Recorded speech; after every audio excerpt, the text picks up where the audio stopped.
to chat with one another, connect with your colleagues that are here, and we're making the adjustments. But we have an action-packed, wonderful afternoon planned for you. If you don't know me, I'm Jory Hadsel. It's my pleasure to be with you as we head into the home stretch of the summit today. So this afternoon is sure not to disappoint you.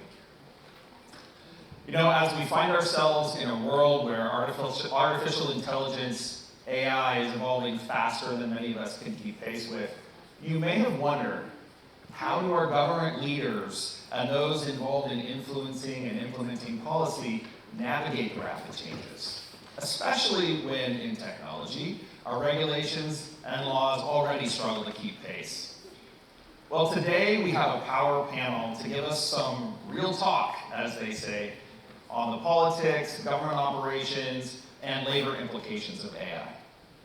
So to lead this Power Politic panel, please extend a warm welcome to our moderator and esteemed member of the Board of Governors for the California Community Colleges, Mr. Bill Rawlings.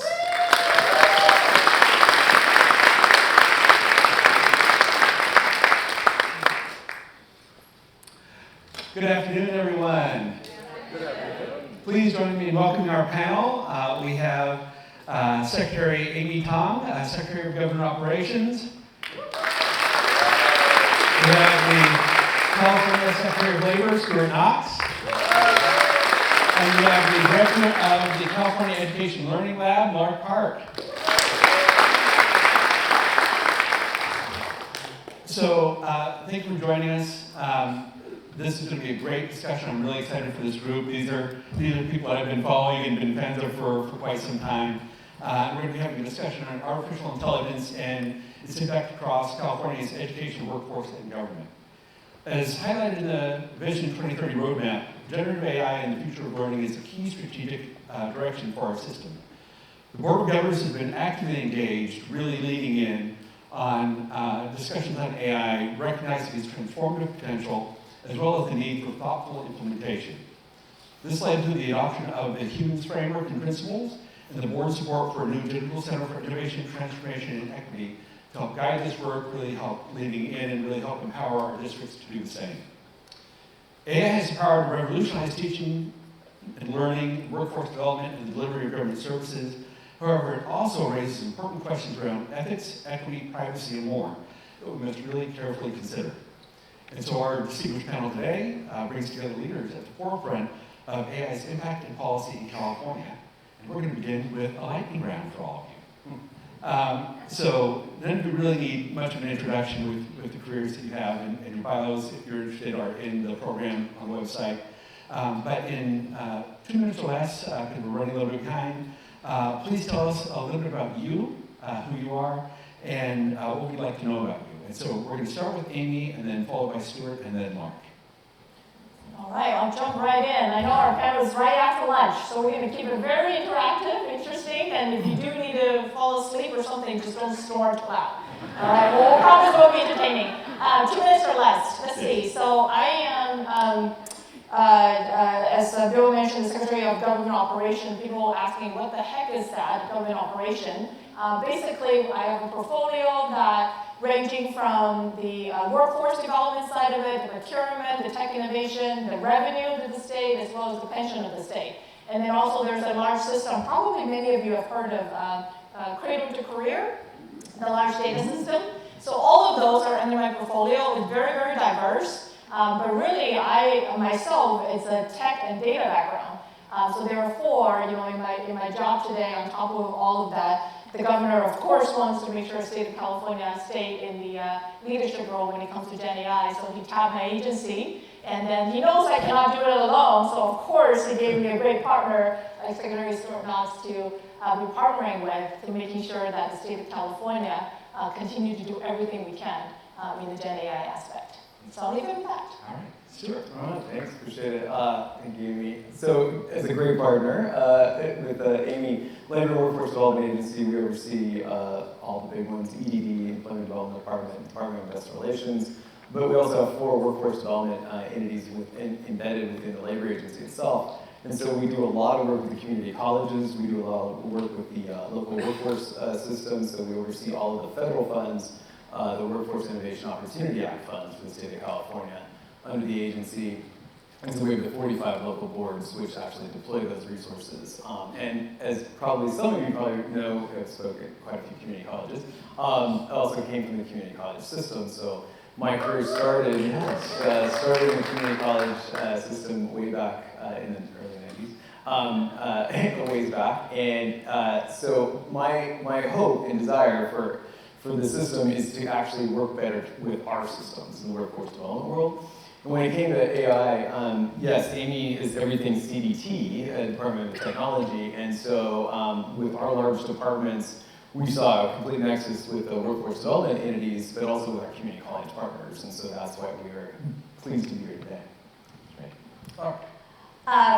So I'm Mark Park. I run the California Education Learning Lab, and the Learning Lab is in some ways a startup. We've been around for about 6 years. We are a state program.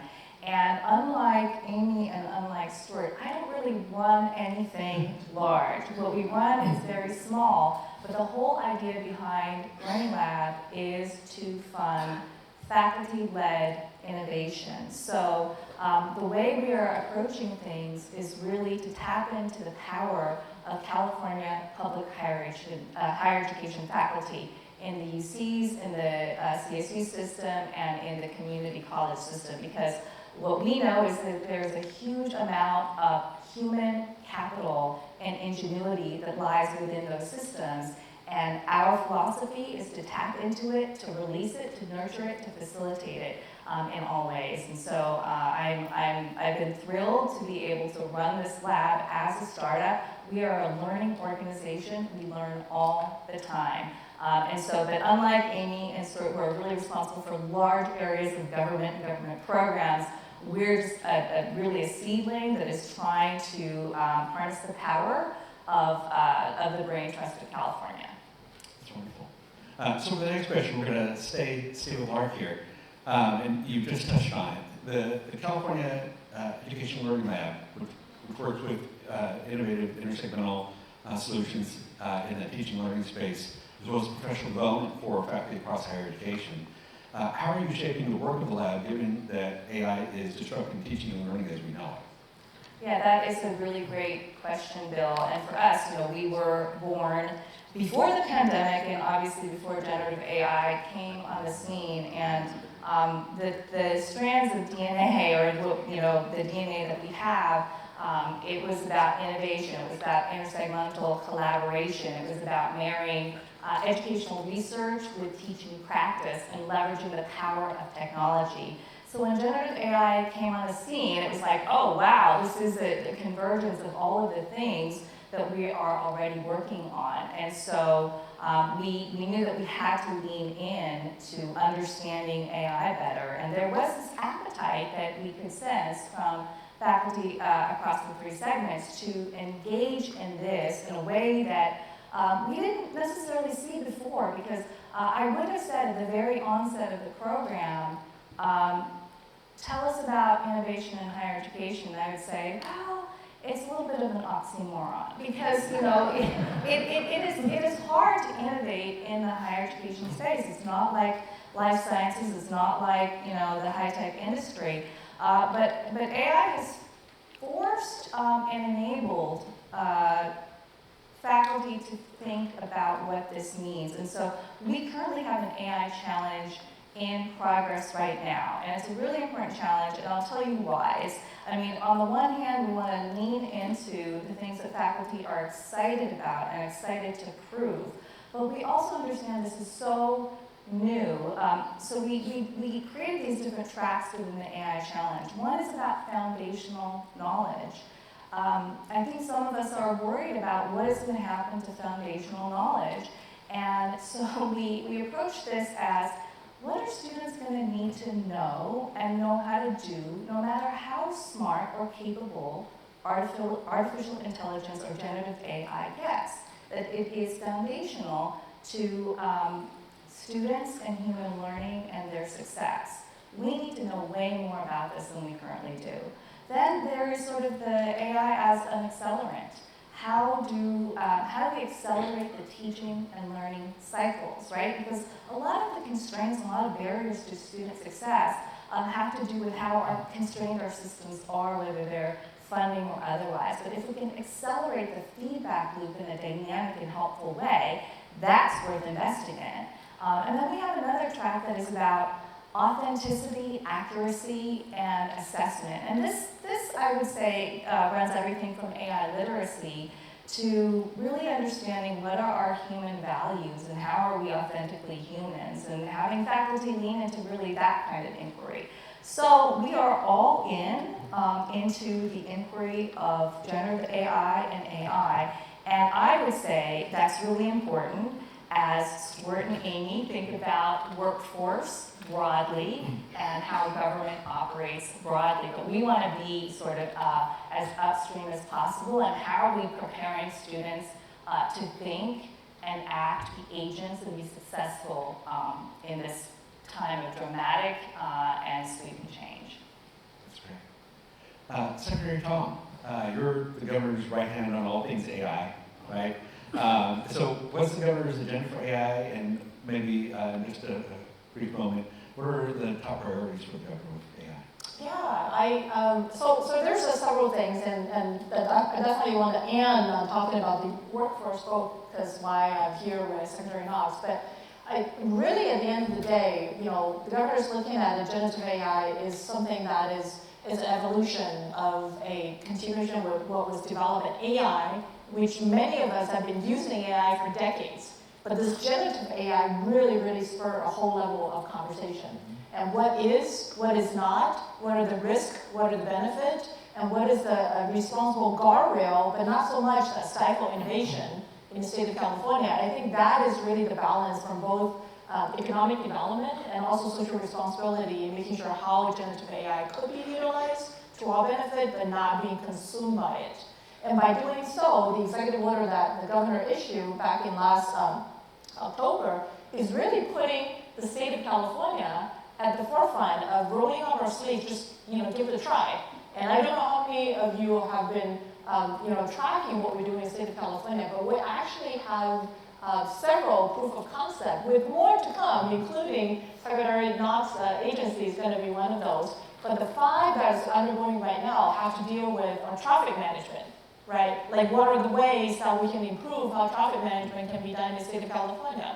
How do we improve the way that in language access, not a simple translation, to a large point, like how do you provide content in a more culturally appropriate and with the delivery of content that in multiple languages that is really much easier to understood, as well as a use case on how do we improve the road safety while we find a way to ease the logjam. So there's 2 related to traffic, there's 2 related to health and human service side of it. One of those are language access. And then there's another one helping the customers of sales and use tax, which is the revenue side of the state of California. How do they receive better services when they have questions? So from a customer service improvement aspect, those are the things the state of California are testing. Now, and the crux of all of this is not so much whether the technology can do the work, right? That, I think, is least of a focus because we have a lot of faith and confidence in the tech industry. But how do we responsibly use it and apply it to governmental service delivery is really a focus. And the foundation to all of it is workforce, right? Whether it's the workforce of the state employee or the workforce the larger workforce. I always look at, Secretary Knox, we're talking about the nearly 40 million people in the state of California. What is the adoption, what is understanding of the services that they are receiving as a generative AI would go a long way to develop that trust and understanding.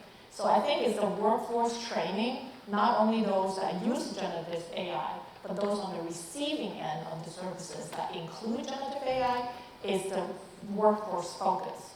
So I'm sure you're going to delve into more about the labor engagement, but at the end of the day, it's the people-centered approach in generative AI is the governor's priority. That's great. California leading the way for sure.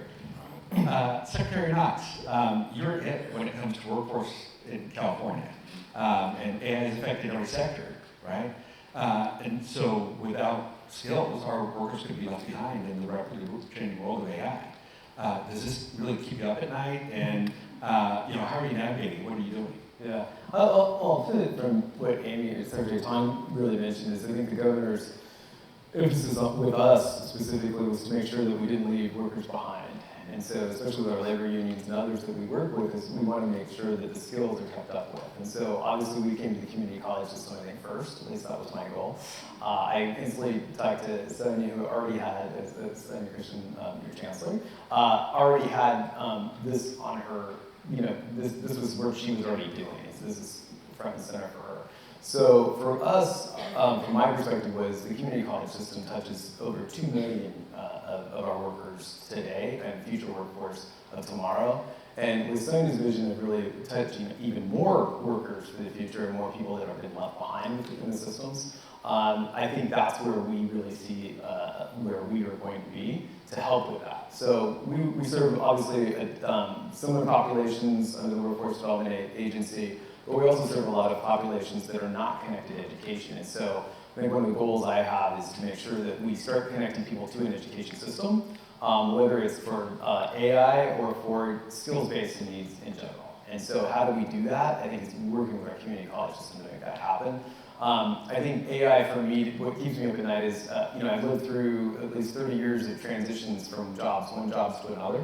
And really what it looks like in terms of how that, speaking of AI, is making sure that folks are not left behind in the systems.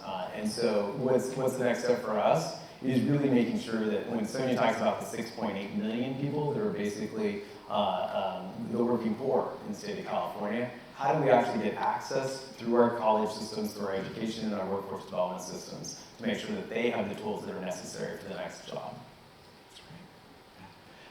So this is a California Community College hosted conference, right? So I'm going to be channeling Chancellor Christian here, so you know where this next question goes, right? It's going to also be a little bit of lightning round here. Please share 3 ways in which you and your organization can partner with the California Community Colleges to move your agenda.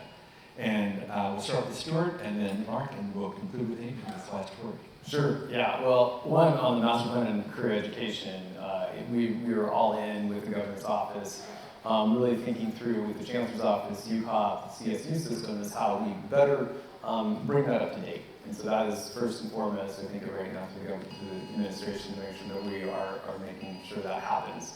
Number 2 is credit for prior learning. One of the things that the initiatives that I know that Sonia and others have been really thinking about and working through is how do students or people that have been disconnected from the education system actually come in with a level of competencies, and how do we test that and make sure that we're actually making good on that. So I think from our perspective is we have a whole level of students and services that we provide and wraparound services through the workforce system.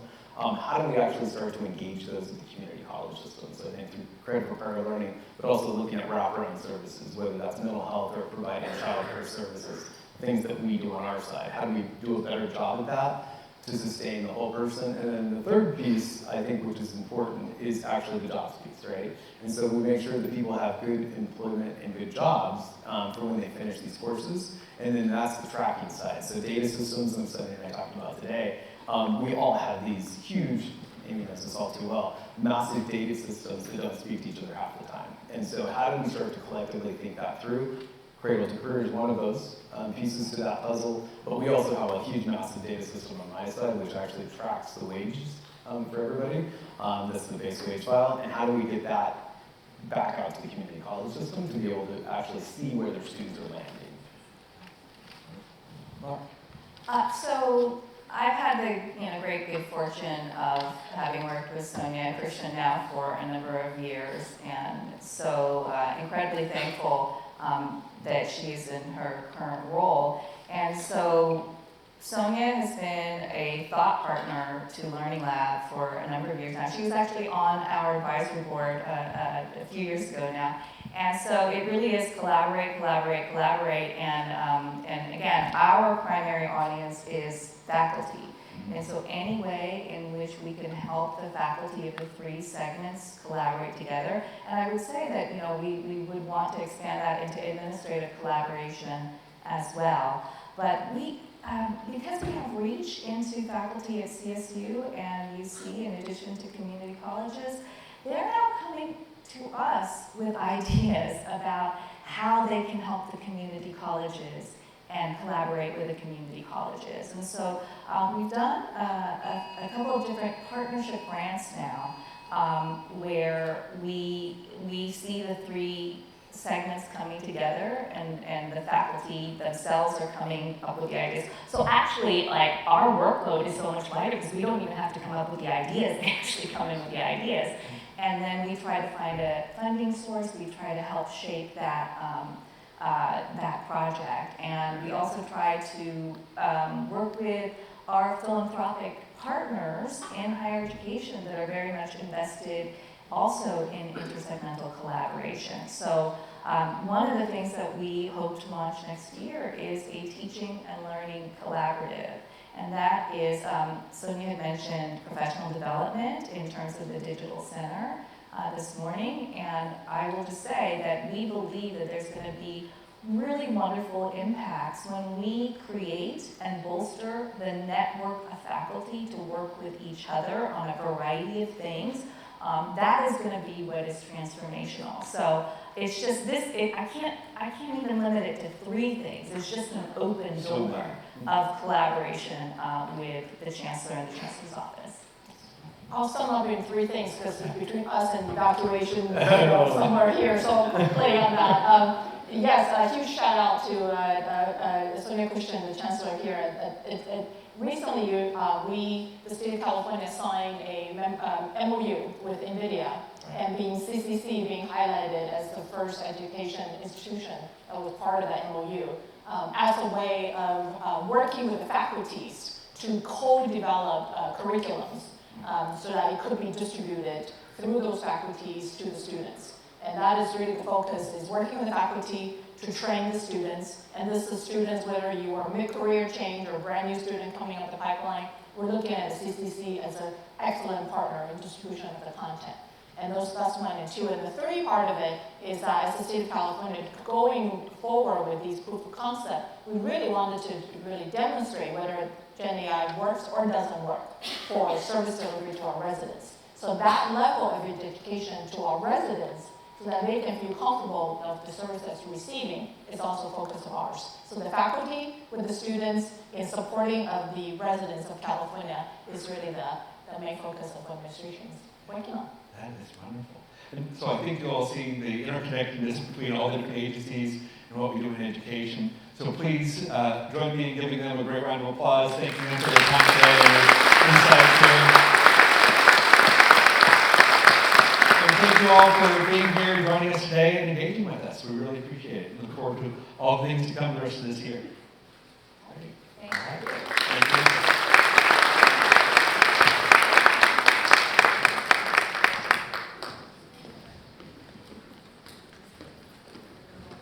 Wow, that was great. Let me say that again. Wow, that was great. I can say it louder. Wow, that was great. All right, well, thank you so much, Bill and the panel. So we're going to shift gears just a little bit. And, again, thank you for making the journey here today. One of the things about working here in Silicon Valley is that you have the most interesting neighbors. And as we were planning today and thinking about it as a recipe for what the future summit would look like, we thought maybe there was a certain ingredient that we needed to add just to get things right for the summit today.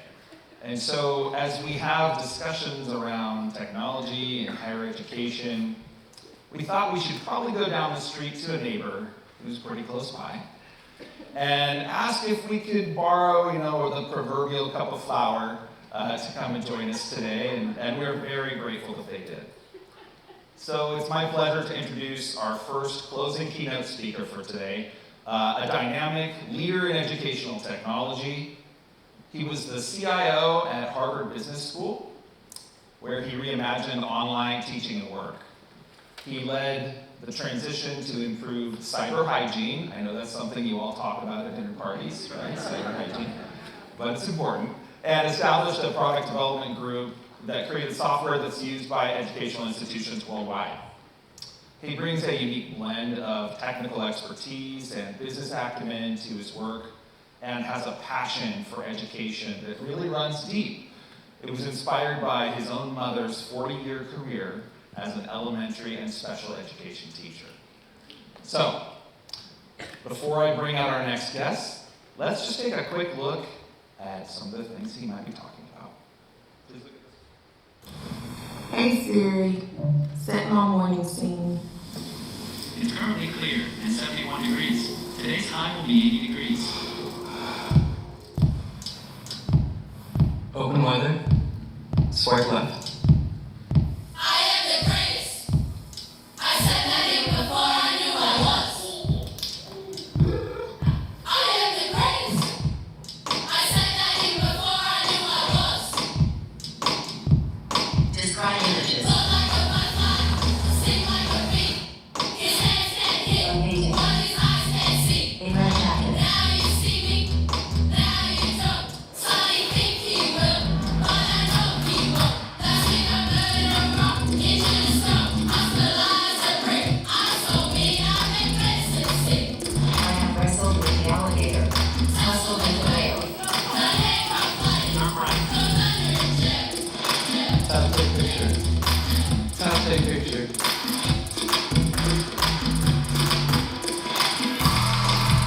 Two doors detected. Text to stage. Door 4 feet away.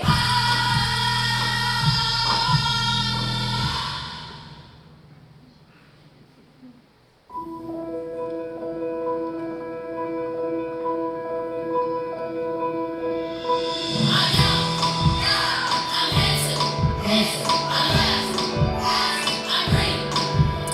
The world checks me pretty like me. The world checks me pretty like me. What are we gonna do? We're gonna dance. What are we gonna do? We're gonna dance. I shook the world. I shook the world. I shook the world. I shook the world. I shook the world. I shook the world. I shook the world. I shook the world. I shook the world. I shook the world.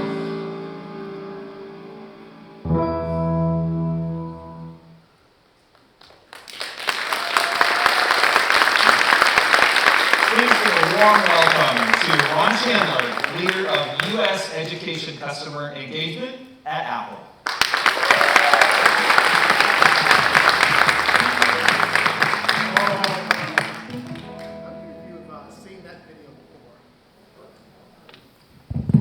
How many of you have seen that video before? So fairly new to many. I usually let it sit for a minute because it's such a powerful, compelling storytelling, right? And so I love this photo. I love the hair. I miss it. I'm so happy to be with you here today. Thank you for inviting me. I'm just really thankful that you're continuing this discussion. I was listening to the panel before and chatting with other folks. I just love the energy around AI.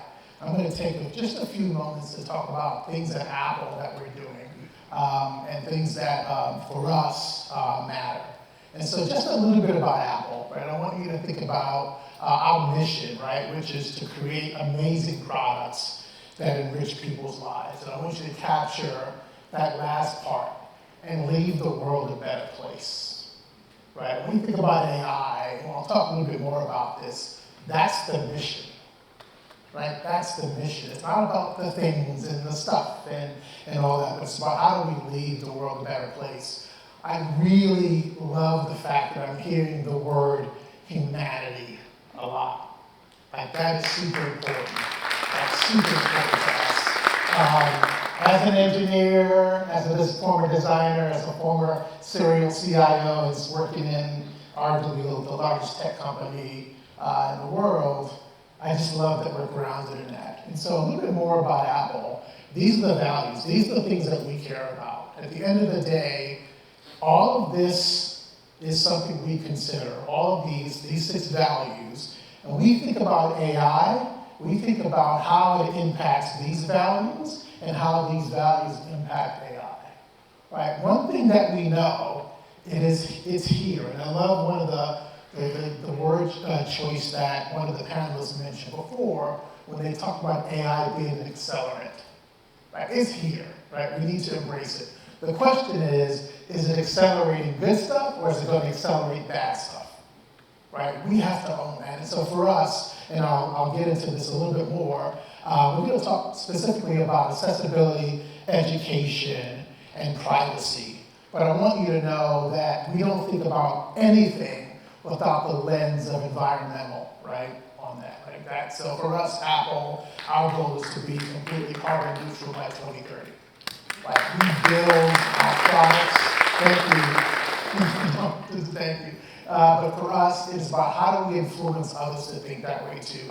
And so personally, I'll step out of the Apple hat. Personally, we need to make sure we own that and we drive that conversation forward, which is we have to think about the world we leave behind, right? And so I will talk a little bit, I'll dive a little bit more about the three areas we really care about: education, accessibility, and privacy. And so for us, education, we say this, is in our DNA, right? When Steve, created the Apple ecosystem, it was based on its genesis in education. And so you can read the statement here. But Tim leans into this as well, right? At the end of the day, when we build our products, we actually think about how it's going to impact education. Accessibility, like regardless of how you are able, we want to make sure our products speak to you and meet you where you are. And so we don't add on accessibility features and functions. That's built in from the ground up, right? So you can turn things off, but when you buy an Apple product, this is not going to be a long Apple commercial, I promise, but when you buy an Apple product, this is built in from the ground. And then finally, I'll chat a little bit about data privacy, right? For us, these are table stakes, right? And so again, as an engineer, privacy and security is built in down to the chipset.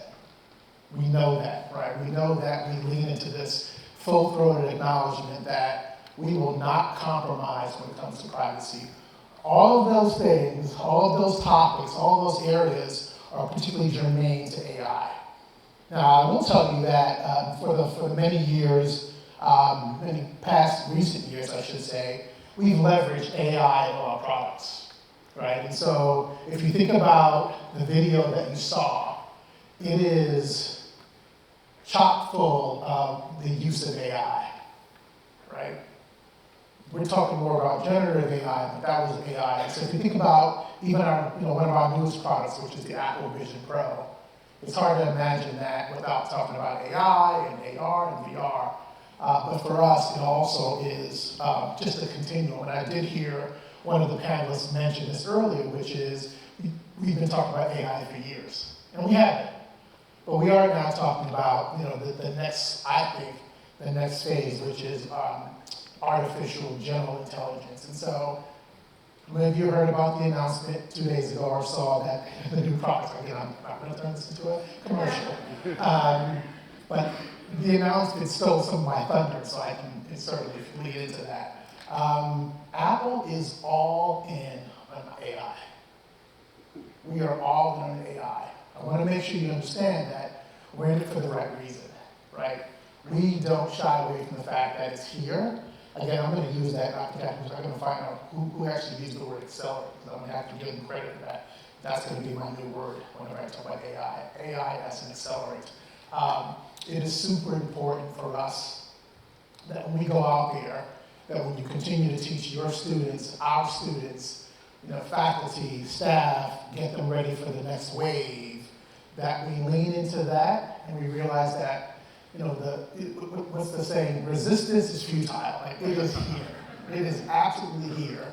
We want to jump on that wave again with the notion that we will leverage these tools for positive impacts to humanity. Full stop, right? So, forget watch just telling me to stand up. So everybody, would you mind standing up for a second? Join me standing up. We'll take a stand up break. Okay. Okay, you can sit down now. You just experienced a little bit of typically what happens at Apple. When you watch you stand up, you stand up. What's the saying? Sitting is the new smoking, right? So we're going to stand up. But I do want to take a minute to talk. I'm not going to talk about the products, but in detail. But I do want to say that we're leaning into this from an education perspective. That yeah, sure, these tools are going to help us write better, if to the extent that we understand what write better means. It's going to help us, drive creativity. I actually think it's going to lean into equity and access in a way that I'm super excited about. Right? You now have the opportunity to put additional tools and resources and features in the hands of those who are, classically or formerly underserved, or maybe currently underserved. That's important. And so you're not only going to be able to write, use writing tools, but you're also going to be able to take tools that can now recognize, analyze, and learn visually. I'm super excited about our products. I will tell you, there's some nervousness, right? And so I'm old enough to remember, well, I won't say that story. Maybe if we talk later on, I'll tell you about that story. But I'm old enough to remember, we talked about Y2K and other things that were just chocked with so much fear. I don't think this is one of those situations where we need to let fear drive us to do the work we need to do. We need to so boldly move into this area. So I'm really concerned about, the notion that the technology is going to lead us, right? So you might be surprised to hear this coming from a technologist, but I am more concerned about making sure that we use it as an enabler, that we learn more than, again, a situation where we're comfortable. I talked to one of my colleagues earlier, and so I have a couple of my colleagues, you can raise your hand, Apple colleagues over here. And I talked about the importance of not falling into the trap of feeling like we have to be experts at this today. I'm less concerned about mastery than I am about fluency. We have to be able to talk about this to students. We have to be able to talk about this to faculty and to each other, right? And so, again, this is the thing. These are the things. This is the stuff. You're going to hear more about Apple. Again, we are full on, all in around AI. And this is going to move faster than we could ever imagine. Right? This is not going to be linear growth or acceptance or distribution. This is absolutely going to be an accelerated, exponential pace growth. So I'm really concerned about, the fact that, we can, in the future, you'll be able to point at anything and just know what it is. What does that mean in terms of personal rights? What does that mean in terms of data? What does that mean in terms of secrecy and privacy? I want us to take that on.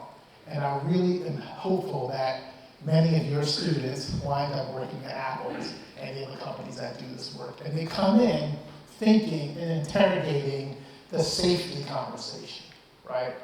They're thinking and they're interrogating, how do I make sure I'm not violating someone's rights or someone's privacy? Right? They're thinking about change management, right? They're thinking about pain management. They're thinking about how do I make sure that when I talk to, Abuela in LA, that we bring them along appropriately, right? Or the person who works in the cornfield in Kansas.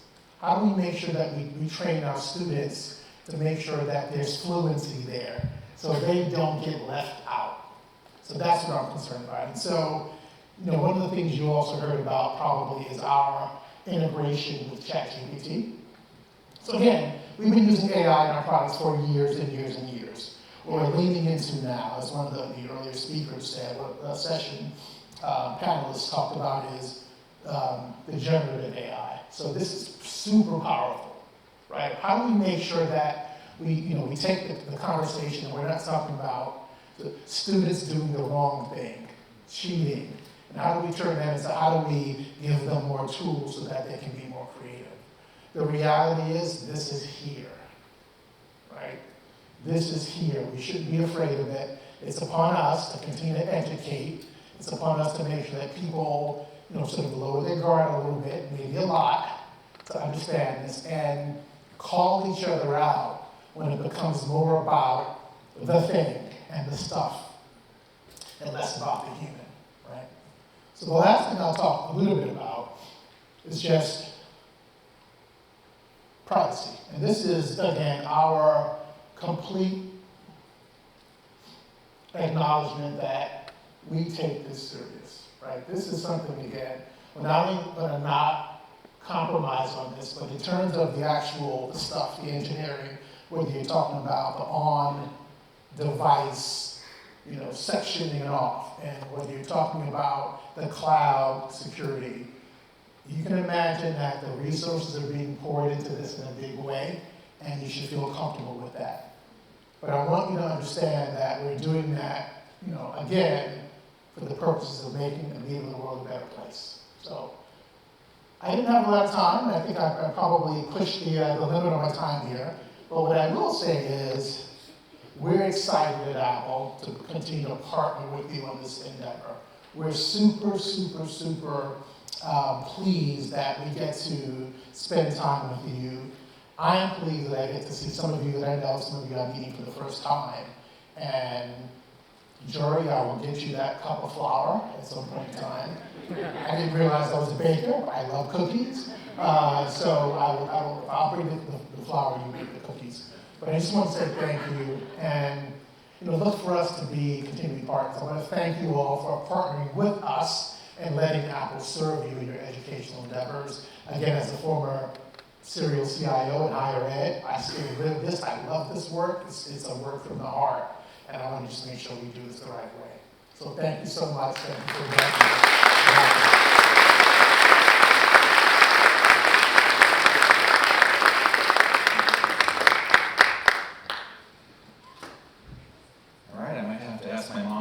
Secret cookie recipe now to make those flowers, make those cookies. Thank you, Ron. That was incredible.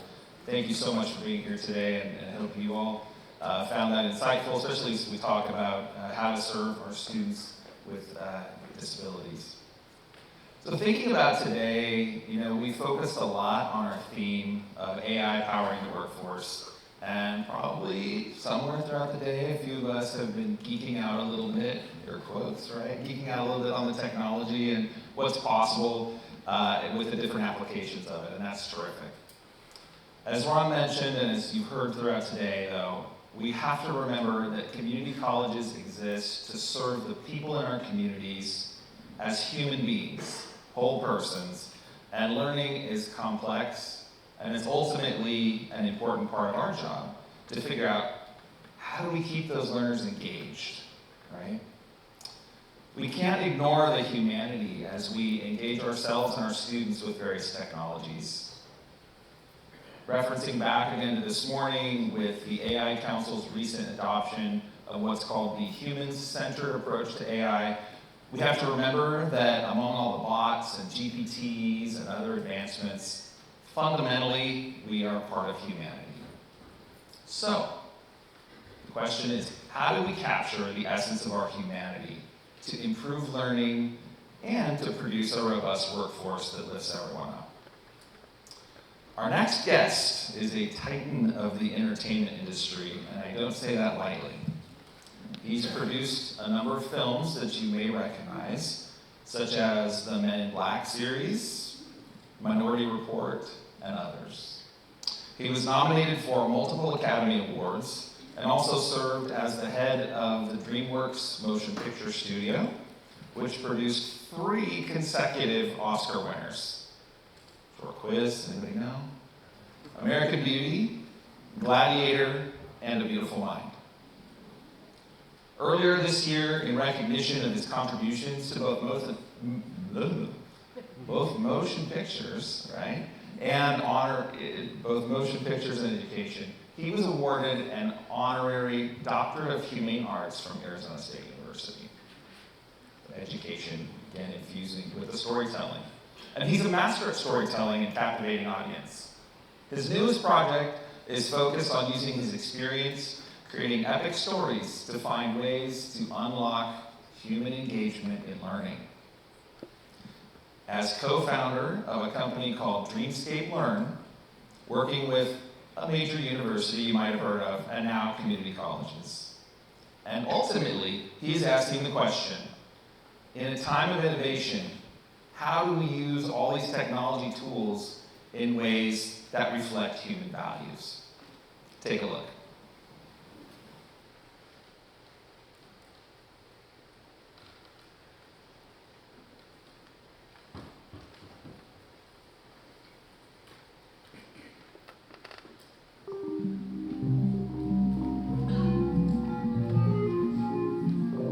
Half the people that go to college in the United States never finish. Well, everyone wants to blame the person, the kid, the student. I'm like, don't blame them, blame us. I think people often forget that the schools that we all have gone to were built around a very powerful technology, the printing press. And largely we communicate through oral lecture and books. We teach students to memorize things for the sake of memorizing things without letting them know how those things are useful or giving them an immediate need to know those things. The national dropout rate in biology is about 48%. So we just have a passion to figure out how do we fix these areas in biology, how do we fix these areas of STEM and ensure that we have enough graduates to fulfill the jobs that are coming up in the coming years. The central problem that education faces is not unlike the one that entertainment faces, which is simply how do you engage an audience? If you cannot engage an audience, they won't stay with your movie, and if you can't engage the student, they won't stay with the material. Identity authenticated. The IWF has determined that you will be among the first scientists from your planet to encounter these extraordinary creatures in hopes that you can contribute to their survival. A combination of Hollywood genius with Walter Parks and Steven Spielberg matched with the most innovative university in the United States finally has a breakthrough on something that everybody wants, which is completely new ways to enhance our national success and national outcomes by enhanced learning tools. You beam up to an alien zoo orbiting the Earth, designed with every richness of storytelling that you can conceivably imagine. And then all of a sudden you're in a biological experience where you're actually solving problems. As a scientist, We could use this to revolutionize the way that we actually teach our students and give them true experiences around what we call education through exploration. Welcome to the sick bay, where we treat diseased or injured creatures. What it is using every digital tool at our command to make education as exciting and immersive as possible. It feels like you're in another world.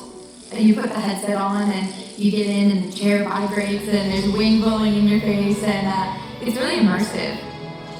It's kind of like a dream where you can actually be in there and you can look around and you can say, wow, I can feel all of these things because I feel like I'm there. Allow the student the excitement and the engagement of going into this extraordinary world, but use that to tell stories in which they are the stars. Zor is the alpha of this herd. She's disoriented. We need to determine the cause. Engage them emotionally in the quest, in the problem, and then give them the tools to come to the conclusion through their own internal processes as opposed to giving them the answer. There's a real emotional attachment that makes a huge difference in terms of how you approach your coursework. It's no longer just, hey, let me get my homework done to get it done. It's, I need to save these creatures.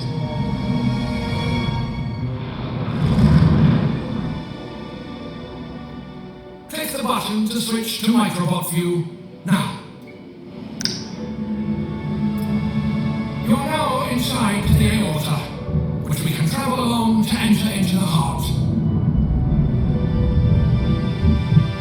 What we did when we built this curriculum is we thought, how do we explicitly teach that skill and capture it in a process where students aren't thinking, oh, one day I'll be able to do this when I go to graduate school, but I'm doing this now as a biologist to save endangered species throughout the galaxy.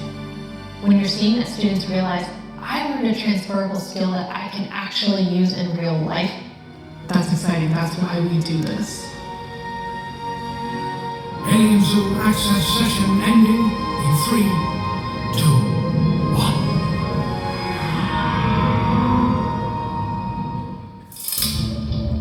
1. The educational environment itself wants to be re-energized. Schools should be an exciting place to go, and not something which feels like a requirement, but something that feels like a privilege and something you want to do. what building Dreamscape Learn did was allow us to make a more rigorous curriculum than we were doing before, but students were even more successful at it. We've seen up to 40% learning enhancements in our biology labs. That's 3.5 grade levels. In our traditional curriculum, we have some very large gaps between the median performance of the class and the median performance of certain underrepresented groups. And in Dreamscape Learn, the biggest gap we had was between 3 and 4%. We're reaching everybody.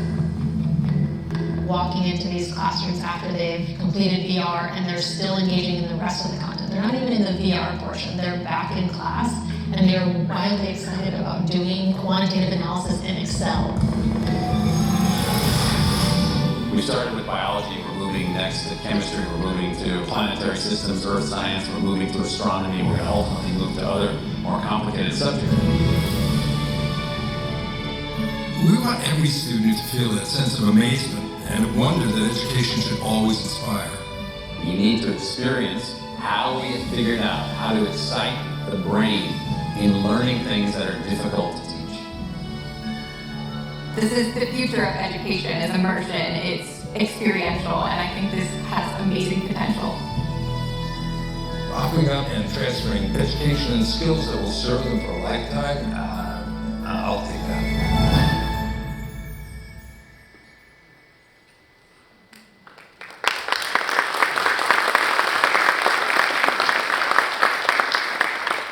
Please join me in welcoming former studio executive, film writer, producer, Oscar winner, and co-founder of Dreamscape Learn, Walter Parks.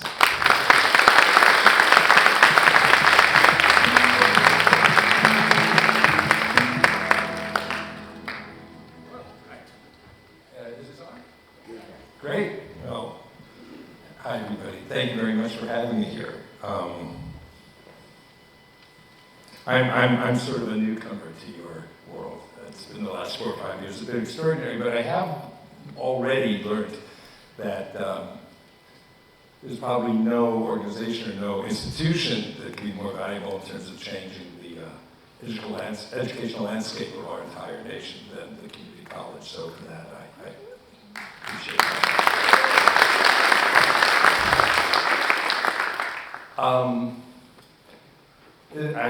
I looked at the outline of the last day or so. It's extraordinary. It seems like a fantastic summit all about AI and workforce development, and I'm not going to talk about any of that. Stick with what you know. But in a way, as Jory suggested, I want to talk about something that maybe underscores all of it, which is we are living at a time of just extraordinarily accelerated, transformative, disruptive technology. And it's going to have an amazing effect on everything we do, particularly in education. And I think we would all agree that we have an opportunity, if not an obligation, to use these technologies on behalf of what is most human about all of us. So I want to talk about one thing that I think is particularly human. Stories. I can make an argument that there's maybe nothing about all of us that separates us from the rest of the creatures on this planet more than the ability to tell and understand stories and understand the metaphorical nature of stories. Because of that, they're an incredible tool. And what I wanted to explore is to see to what extent we can really harness that tool. Because, by the way, stories are an incredible tool for good, and as we can see, they can create narratives that can be very destructive. But to understand them is probably as important as it is to understand something like AI. You probably might ask, and you should ask, why is this guy from Hollywood talking to me about education? But in fact, some of you may not even know really what a producer does. I'll give you a little background. For the most part, this is what you would see in a dictionary if you looked up producer, someone who's, let's see, responsible for the creative and financial management of making a movie or broadcast, et cetera, et cetera. But for me, being a producer is something else. It's about spending most of your life making up or developing, or acquiring, or writing stories that are worthy of an enormous investment. That's really what it comes down to.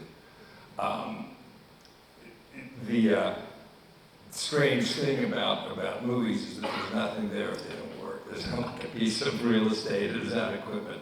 And movies are as good as their scripts, and the scripts are about as good as their stories.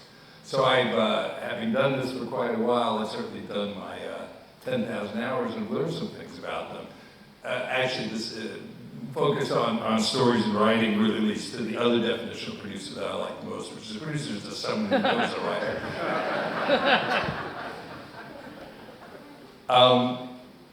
Having done this for this long, I have learned something about film stories, which is in their purest form when they work, they're sort of narrative or storytelling distilled. You know, you think about when you go to a movie, it's not like a play where you see cast of characters and you have an intermission, you can ask your wife or husband, what was that about? It's not that you don't have a book that you can reread passages. Up until the time of streaming, it just played out.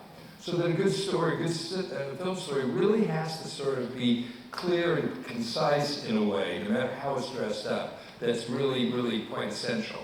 And I have found in my career that brings a certain power to it. In fact, I was introduced to the power of story in a very unusual way. I began as a screenwriter. And my first script was a movie called War Games. Well, I like that.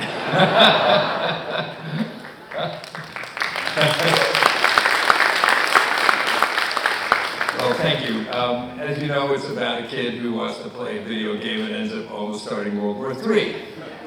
So my partner Larry Laskin and I came up with these different ideas. It was the beginning of personal computing and the game industry, and we were at a time of fear of global thermonuclear war, and we wrote a good script that was a good enough fit to make us feel that we could have a career in Hollywood, which was really all we wanted.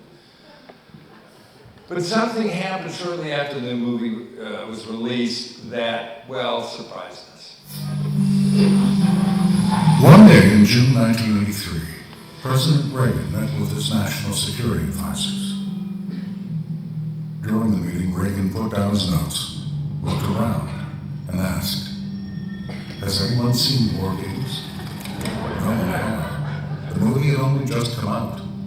Reagan explained that in the film, a teenager hacks into the North American Air Defense Command computer and accidentally triggers an escalation between the USSR and the US, almost consummate nuclear war. He then turned to General John Vesey, chairman of the Joint Chiefs of Staff, and asked, "General, could this really happen? Could someone really break into our most secure computers?" The next week, General Vesey came back to Reagan and said, "The problem is much worse than you think." Who knew?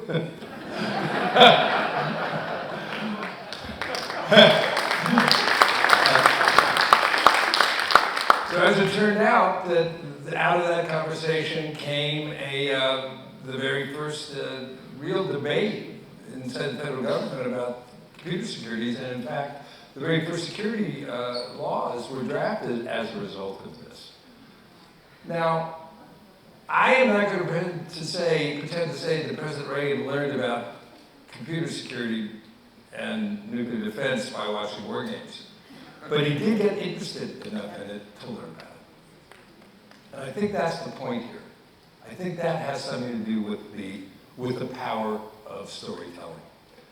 And having done this and thought about it, I'll posit a premise for you, which is that storytelling is to intellectual information as design is to visual information. Now, design is a very important thing right now. We live in such a media-rich environment, such a world of information overload. How do you organize it? How do you access it? How do you make it human? Well, we can look at a theoretical anecdote. So let's pretend it's Thanksgiving and you've got 18 family members coming over and you want to serve that butternut squash soup that you once had 6 months before as the first course. So what do? Well, like anyone else, you go to the internet, you Google it, and try to come up with a recipe. What if you came up with that? Found that. Whole lot of data there, right? But can you access it? fact, I think the real result of that is the next step is the prepared food department at Whole Foods. But what does design do? It makes it accessible. And you almost can't disconnect the quality of the information of the recipe from the way it's presented. Because if it's like that tree that falls and no one can hear it, well, if this information can't be accessed successfully by human beings, what good is it? So there's a way to look at electoral information the same way. Let's see. So let's pretend that this was something you read in your local newspaper. June 17th, a 22-year-old pregnant female was admitted to County General Hospital for severe traumatic injuries resulting from a collision on Interstate 9. While the woman is in stable condition, doctors were unable to resuscitate the unborn child. So you say, okay, I understand that. Okay. But there's another way to present that with a different kind of emotional design. For sale, baby shoes, never worn. That's silence. One gasp I overheard that. That's the power of story. I didn't tell you anything about these people. And in fact, you had to, through your own internal mechanisms, put that together. But the result of that is a kind of understanding that is not replicated by the presenting of information. Now, of course, it's good when the authors are understanding, but this is a famous 6-word novel.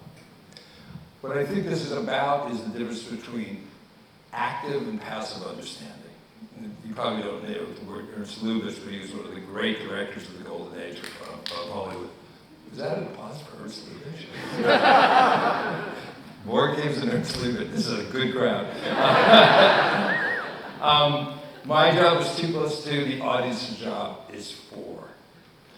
That sort of internalization of a set of circumstances, coming up with conclusions, is at the heart of great storytelling.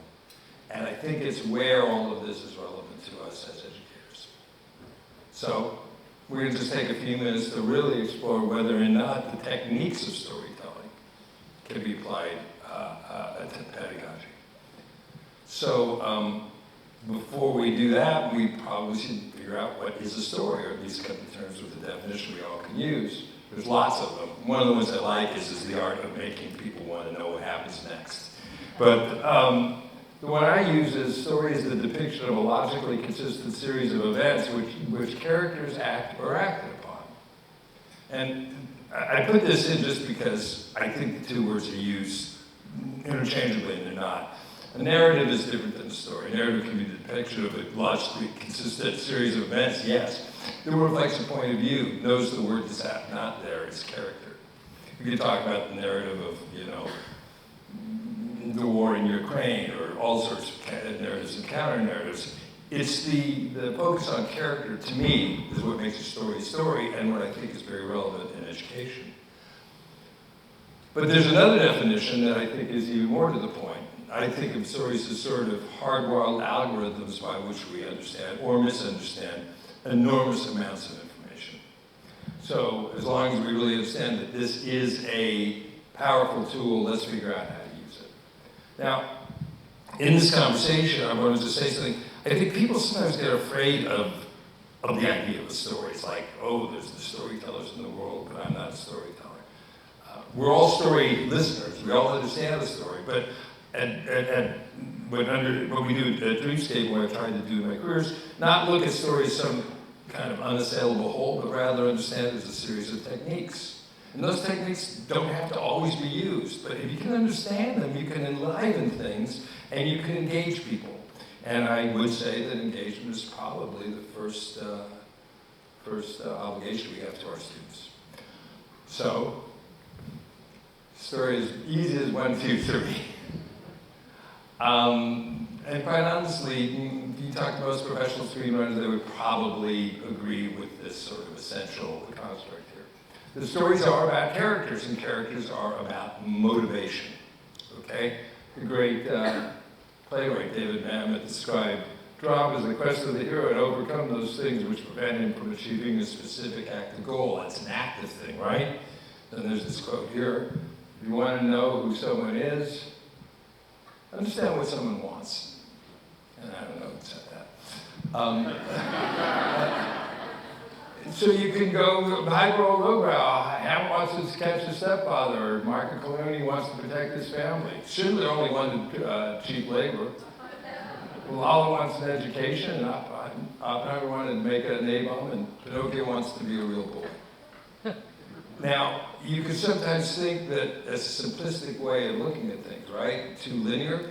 But the truth is, it puts you on a road of clarity, and it allows for inadvertent consequences. And I was questioning whether or not to put this clip up, but given the response to the word, to the title earlier, I'm glad I did. Mr. Kennedy died. People sometimes make mistakes. Yes, they do. How can you talk? It's not a real voice. This box just interprets signals from the computer and turns them into sound. Shall we play a game? Oh. I think I missed them. Yeah, weird, isn't it? Love to. How about global thermonuclear war? Wouldn't you prefer a good game of chess? Later, let's play global thermonuclear war. Fun. All right.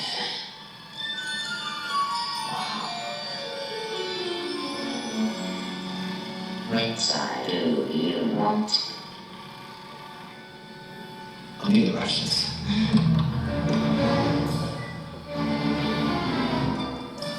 Please list primary targets. Who should we look first? Let's see. How about Las Vegas? Las Vegas. Great. What next? Seattle. Yeah!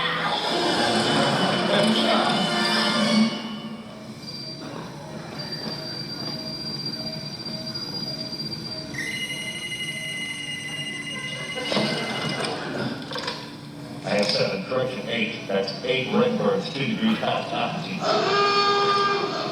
Pretty good old man around here.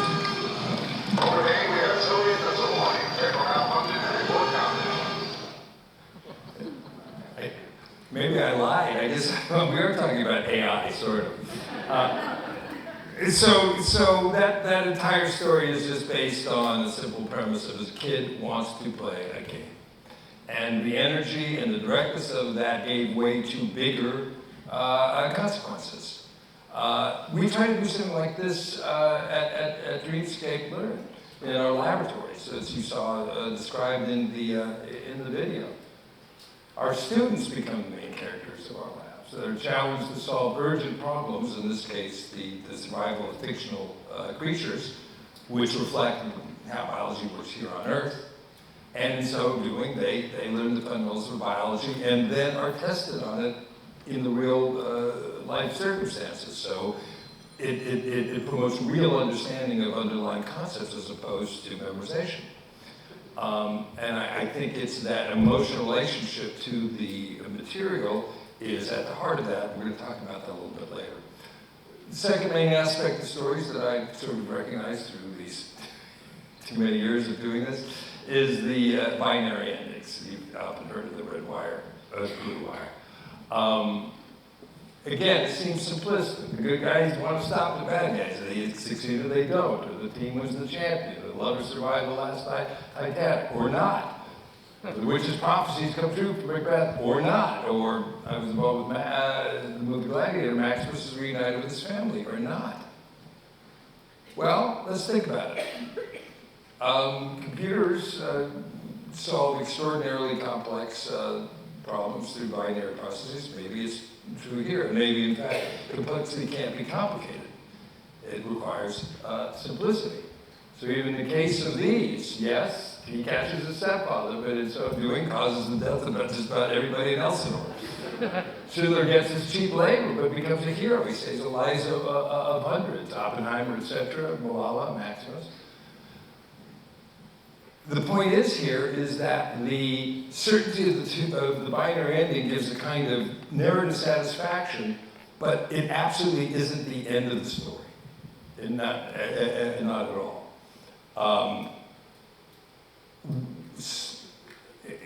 And in fact, it leads to a sort of a further exploration. As we know in science, sometimes you learn more by a wrong answer than the right answer.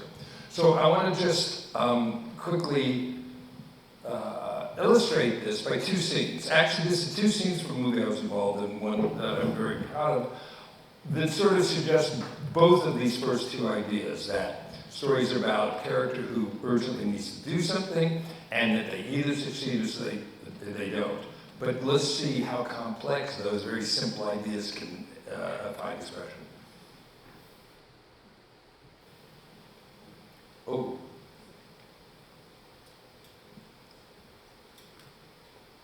No, it didn't load. Yes, it did.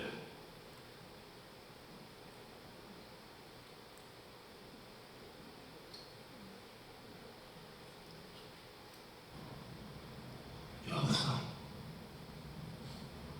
Tell me about your home.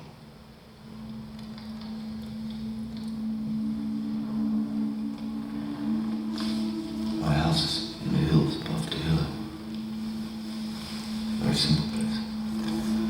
Pink stones are warm in the sun. Kitchen garden, it smells of herbs in the day. Jasmine in the evening. Through the gate is a giant poplar. Figs, apples, pears. The soil is black. Black like my wife's hair. Grapes on the south slopes, olives on the north. Wild ponies playing in the house. They teach my son how to do one. When was the last time you were home? 2 years, 264 days from this morning. I envy you, Maximus. Just go home. Worth fighting. So that's the purpose of the movie. This is a man who wants to go home. It's strictly what it's about. And despite gladiatorial fights and saving the empire, that was the story we were telling. So let's see what happens in our binary ending of Maximus' story. Quintus, free my men. Senator Gracchus is to be reinstated. There was a dream of it, Rome. It shall be realized. These are the wishes of Marcus Aurelius. Free the prisoners! Go!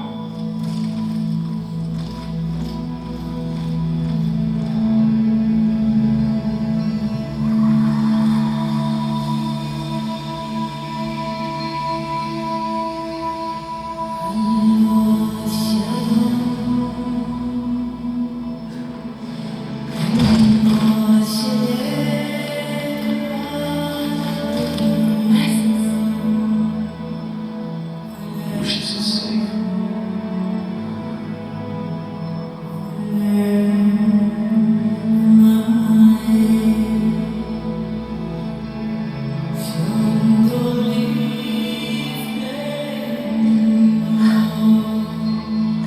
Go to them.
Your home is what she says. He achieved what he wanted, but did that. And I think that gets under our skin because it's this ironic depiction of a binary ending. You could either succeed or not, and he did in the strangest and I find stunning way. So that simplicity of the binary ending provides sort of a foundation for complex exploration, and nowhere is that more true than in science. As we all know, we learn as much from mistakes. So by going to that binary and uncovering what that is and setting another course, I want to talk to you about the course in our final part of this conversation, which is about something called the rule of three. Again, something in the screenwriting world is talked about all the time. Now, I'll make a confession. I was not much of a reader, but I did read every James Bond book as a kid when I was 12 years old. And the one I loved most was Goldfinger. And Goldfinger, for those of you who haven't read it, and by the way, great book, it starts with a little frontispiece. Once is happenstance, twice is coincidence, 3 times is an enemy action. And those are the 3 sections of the book. Now, this is probably something that's more true in Hollywood than in Silicon Valley, but have you ever heard this idea, why do celebrities die in threes? Have you ever? It's something we've thrown around. Well, there's an answer to that question, which is you don't notice it when there are only 2. 3 are the least amount of elements, points, occurrences to create a pattern. You could look at it as simply as this. Well, that ain't gonna work. On the other hand, a 4-legged stool or table, and mathematicians actually deal with this, there's like 1, 2, 3, 4 different planes applied there. And for those amateur carpenters out there, you know, unless you did it perfectly, it's wobbly. You gotta get the old matchbook out. But there's something about the 3-legged stool which is always, well, it's so sturdy that you even use this metaphor in business. So what's this about? The 3-legged chair. Boy gets girl, boy loses girl, gets girl back again. If you're a political scientist, thesis, antithesis, synthesis, stasis, disruption, equilibrium in science, beginning, middle, and end, even the Trinity. Now, I'm not a numerologist, but there's power in all this. And I posit that this tendency toward the 3-act structure is not an invention. It's not a mechanic that we once created, but rather it's a reflection of how we experience our own existence. We all live in a 3-act play, right? We're aware of the past, we're right here in the present, we're anticipating the future. So as a result, there's something about the 3-act cadence which sticks, which is almost internalized immediately. And whether it's a lecture or in our case, turning data into a story, that cadence is powerful. And it operates on a very, very deep level. My final little clip is not going to come from any movie I had anything to do with, but rather a piece of advertising I saw about 10 years ago that I thought was just fantastic, made the point I was trying to make about the power of 3 acts, and, well, it's just worth looking at. Act 1.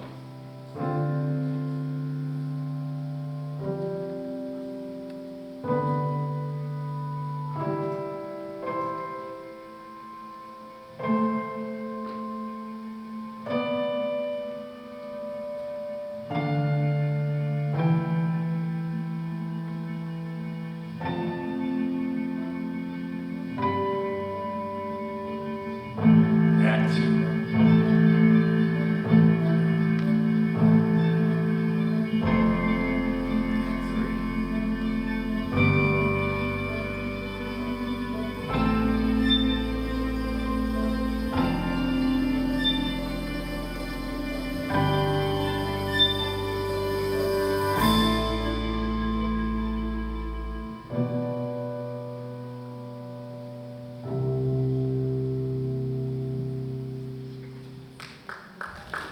Fantastic, right?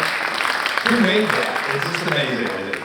So the 3-act structure provides our students with a roadmap to discover, analyze, and solve emotionally engaging problems. And, you know, this has been an amazing experience for me to be working with great scientists and educators, particularly my partners at ASU, with whom I worked on our biology module, our biology course. And one of the great discoveries was this. I didn't put this together, but our professors put this together. The way that the 3-act structure fits so perfectly over the structure of scientific investigation. Discovery, exploration, resolution, and then extension. Again, it's never ending. right? You get it right, you get it right, but then you go to the next move. But this cadence of 3 acts is I think, deeply wired in all of us, which leads for a perfectly corny segue into my 3rd act. I put together a version of this talk a while ago, and since we started with War Games, I found a picture of the original poster that asked the question, is it a game or is it real? Which is sort of funny to think that 40 years later, I started a virtual reality company.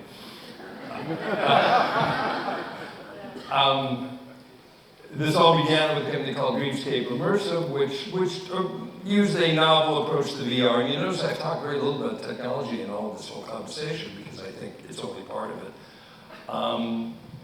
And we were able to get, soon sort of be perceived as leaders in that field. But really, this particular story began when this gentleman walked into our facility in Century City. This is Michael Crow, who I'm sure you all know.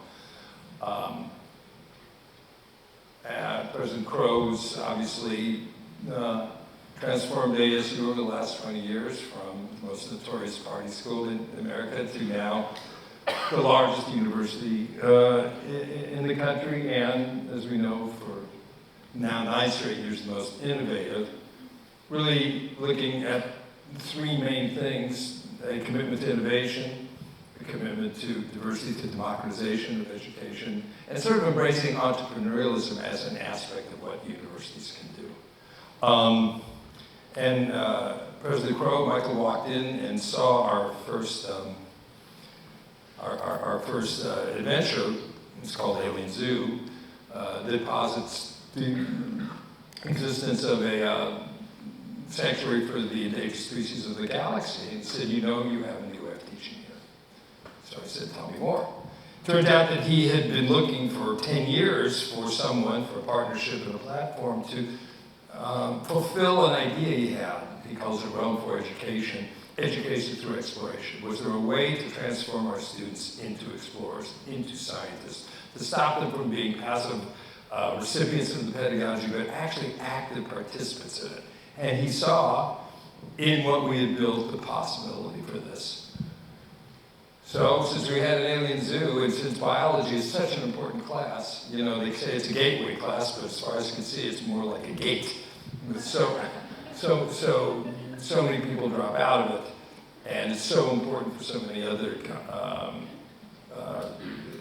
careers. And it was interesting, I was talking to the president of Glendale Community College, who mentioned that they have a wonderful, very good success rate of matriculating their students out of biology or other life sciences in the UC system if they can get them through intro. But it's that intro is the one that kind of pulls people out. So we said, is there a way to think about this? Is there a way to rethink about how we go after this? Because last time I checked, there's not a particularly important transferable skill in terms of building a career in the workforce if you learn how to pipette or dissect a frog. But if you reapproach it, on one hand, imaginatively in terms of engaging students, and then really lean into data, which is really what everything is about. How do you collect data? How do you model data? How do you collaborate with others on data? How do you come to conclusions as to data? Maybe there's something to do here. So we actually designed a course which was far more demanding on a quantitative basis, but it was engaging because it told stories in which our students were, they were the stars of the show. And the results were extraordinary. Quite extraordinary, actually. And in fact, I'm happy to announce that, I'll get to that in a second. So we got all this good press. So what I want to do is share with you 3 parts of the research. There's a very good reason for a company like Dreamscape to be in partnership with a university like ASU. Number 1, access to extraordinary teachers and pedagogy. Number 2, tens of thousands of students as your beta test case. But also, we are subject to the rigors that a research university would require. So through their action lab, we have done quite a bit of research into the efficacy of this approach, which sort of combines three aspects: advanced pedagogy, extraordinary new immersive technologies, and the power of cinematic narrative. in teaching science. So let's see what came out. This is all from the Action Lab. This is all available if you really want to get into it. And I'm probably way over my skis because I am not a professional assessment educator. But we really looked at 3 factors in this case. First, we wanted to see, did the kids like it? So, and we took about 1,000 students, created 2 cohorts. One did business as usual, and then say equal amount of students doing our new approach, and try to compare the results. So the first thing was very clear that they did. This is the first semester. This goes through the first half of the full semester course. And you're just testing a scale of 1 to 5. Did you enjoy it? 5 being excellent, 4 being very good. So as you can see, we were somewhat concerned that, oh, they liked it at the beginning, but the novelty would wear off. Didn't happen. In fact, our last modules scored higher than the first, which I think has more to do with stories than anything else. And these are the sorts of numbers you get for like big hit movies. So that was good, because usually people don't feel that way about their bio class. So it's not enough for them to like it. Did they do well? Well, as it turned out that, looking at the entire group, they were about twice as likely to score an A, and again, a more rigorous course. We actually had 5 independent biology teachers look at the course and ascertained that yes, it was far more demanding on a quantitative basis than business as usual. So we had twice as many people getting an A grade, and the median went up almost the whole grade. So that's fantastic. But then we wanted to know who was it serving most, who was benefiting most by this new approach. So we looked at intersectional identities, and this was probably the most important thing. Again, this can be available to you. If you look across here, we go from male, underrepresented minority, non-Pell, all the way through, well, all of these. It turned out that out of all of our demographic groups, they all did remarkably better except for one, which were the graduate students who did equally well in both. But what's important here to me, if you look way over, I hope you can see it, but for example, on the 3rd from the right, male, underrepresented minority Pell, went from a median of doing 76 to 95. Can you imagine what that does for that kid? Can you imagine unlocking science? Yeah. So suddenly you have a kid who didn't think that this was for them, realize, my Lord, there's this thing called science and I can be good at it. And what's been wonderful is that these numbers have pretty much maintained through. And as I was about to say, I'm very proud to say, we have now educated over 25,000 kids at ASU this way. The outcomes have persisted, and it's been strong enough that they have now disbanded the use or stopped the use of wet labs completely. Which obviously, wet labs are expensive and environmentally difficult, is another way to push this out to communities and students who maybe don't have the resources to access this sort of education. So, you know, I asked myself, well, why these outcomes? How come? And I think there's something inherently democratic and inclusive about this. Michael Crow talks about it one way. He says, I love it when he said at ASU there's students who have parents who have taken them on safari, and there are students who have never been out of Maricopa County. But none of them have ever been to an alien zoo. Or we're doing chemistry now with another imaginative approach, or we're doing astronomy another approach, and there's no reason why education can't provide singular experiences that cut across demographics, cut across gender, cut across ethnic identity, provide something which is like truly, you know, both respectful and acknowledging of the differences, but also can appeal to people for these very human values. And my point on what Michael's talking about, yes, it might be about the novelty of going to a place like that, but I think the real reason why this is affecting kids all through the spectrum comes back to the beginning of our story, which is the power of our story. You know, we're all wired somewhat differently. Some of us have inherently quantitative brains. I didn't. Some of us have spatial brains, you know, intelligence. We have emotional intelligence, creative intelligence. And it's very hard to teach to each of those kinds of people different cultural backgrounds, etc. But pretty much I can guarantee you this, that pretty much everyone responds to a good story.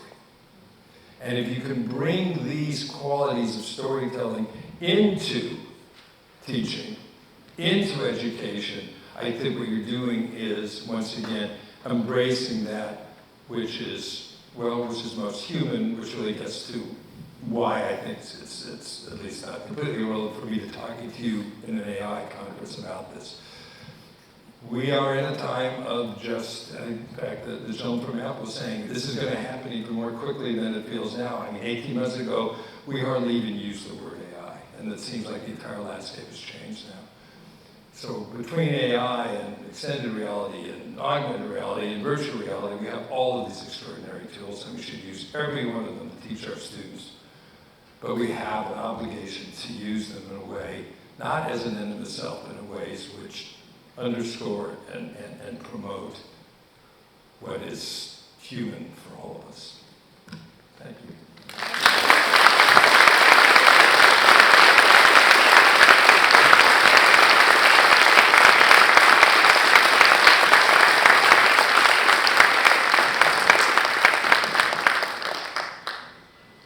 Wow, are you inspired?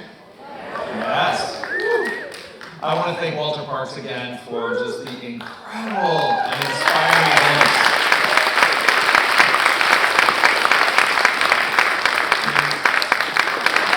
There we go. Encore.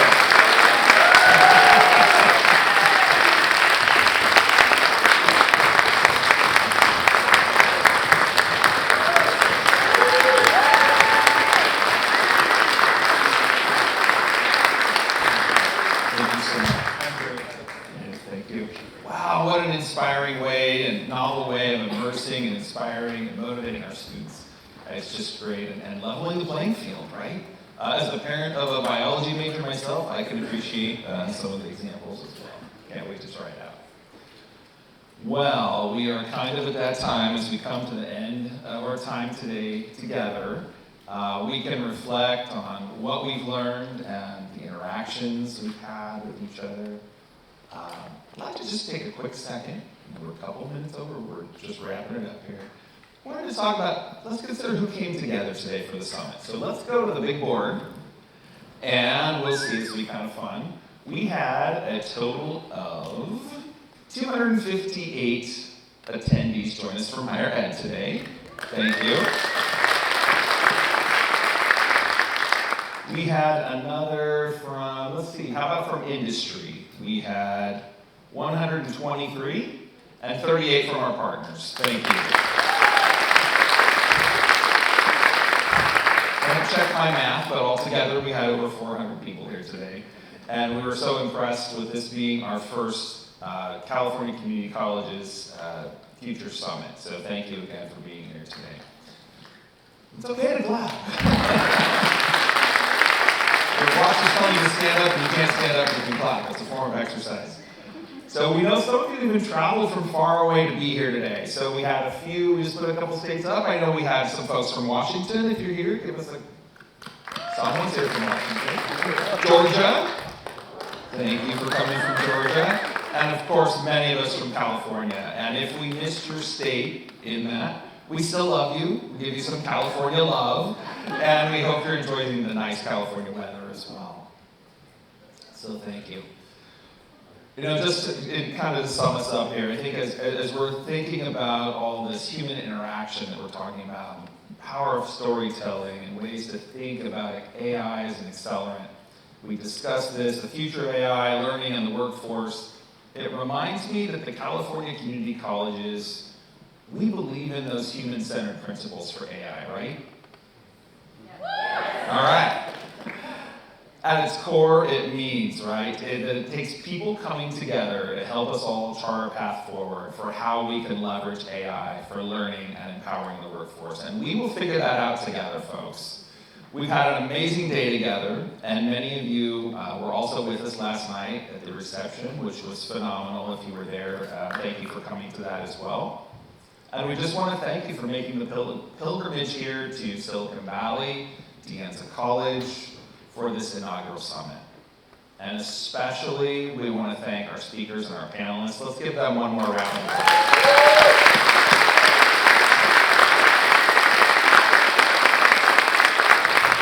What an amazing group we have. And there's so much collective wisdom in this room. And if I could see all of you, I could see some of you. If I could see all of you, I would just be in awe of all of your wisdom and experience. And we're just so grateful. There you are. For everyone being here. Please give yourselves a round of applause.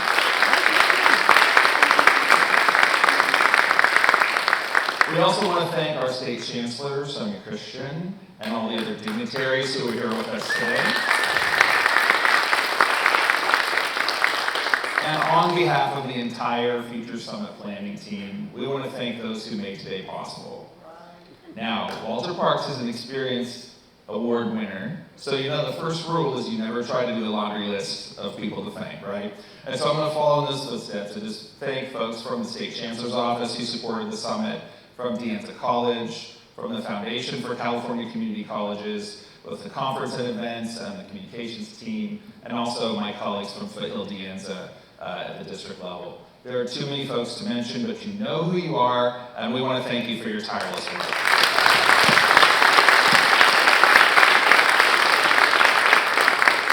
Also, for the preview, we hope you will come back next September and join us for the second annual Future Summit, where we will try to top this year, but please join us and watch for more information on the location and the specific dates for next year.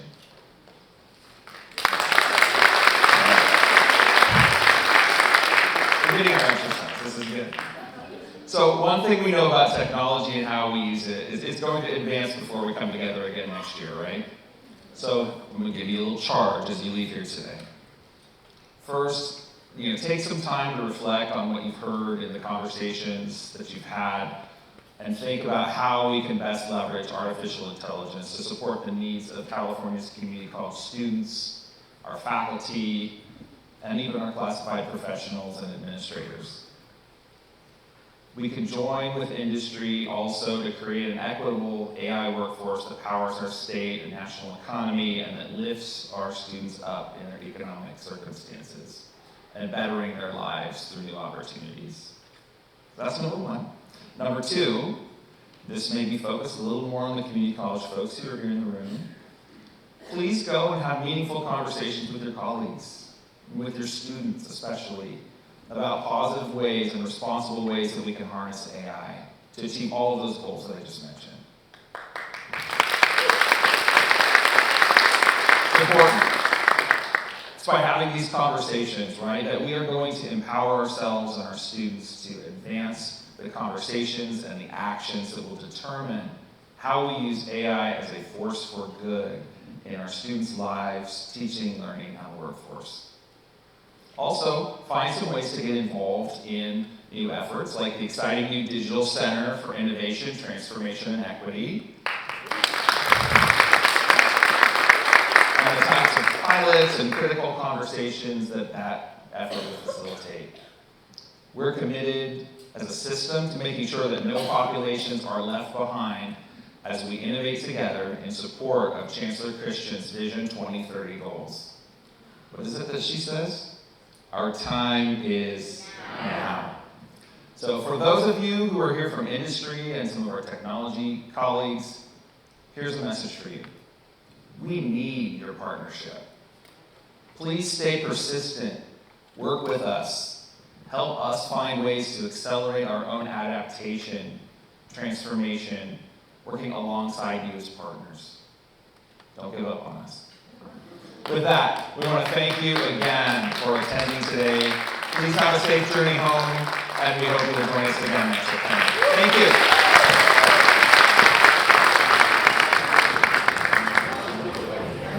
I see trees of green.